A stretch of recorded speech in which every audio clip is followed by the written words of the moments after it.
YouTube ने CSS officer बना दिया। पाकिस्तान में हिंदुओं की कसीर तादाद सिंध में रहाइश पजीर है। ये हिंदू क़याम पाकिस्तान से पहले के यहाँ मुकीम हैं। इनमें से अक्सर मतमूल घरानों से ताल्लुक रखते हैं। ये ज्यादातर बिजनेस करते हैं और उनकी फैक्ट्रियों, शोरूम्स और दुकानों पर मुसलमान भी मुलाजमत करते हैं। उनको एक मुस्लिम मुल्क में पलने भरने और तरक्की करने में किसी दुश्वारी का सामना नहीं करना पड़ता, जिसकी सबसे बड़ी मिसाल किरण खत्री हैं, जो सिंध के इलाका थरपारकर शहर में मिट्टी की हिंदू बरादरी से ताल्लुक रखती हैं। डॉक्टर किरण खत्री ने मुकाबले का इम्तिहान पास करके रिकॉर्ड कायम कर दिया। वो CSS करने वाली मिट्टी शहर की हिंदू बरादरी से ताल्लुक रखने वाली पहली और सिंध की तीसरी ऑफिसर हैं। किरण खत्री ने 2020 में Liaquat university of medical and health sciences Jamshoro से MBBS किया।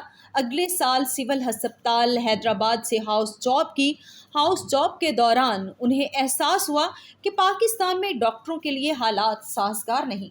उन्होंने मेडिकल से मायूस होकर CSS की तैयारी शुरू कर दी और कामयाब करार पाई। किरण ने रवायती तरीका अपनाने की बजाय यूट्यूब को इम्तिहान की तैयारी के लिए इस्तेमाल किया। किरण के वालिद भी हेल्थ डिपार्टमेंट में मुलाजिम हैं। किरण ने अपने बाप की ख्वाहिश पूरी कर दी। आज किरण मीडिया की शह सुर्खियों में हैं। इंडिपेंडेंट उर्दू समेत दुनिया भर का मीडिया उनके इंटरव्यू कर रहा है। किरण को पाकिस्तान के सिस्टम ने आगे बढ़ने से नहीं रोका और किरण ने भी अपने मुल्क का नाम रोशन कर दिया।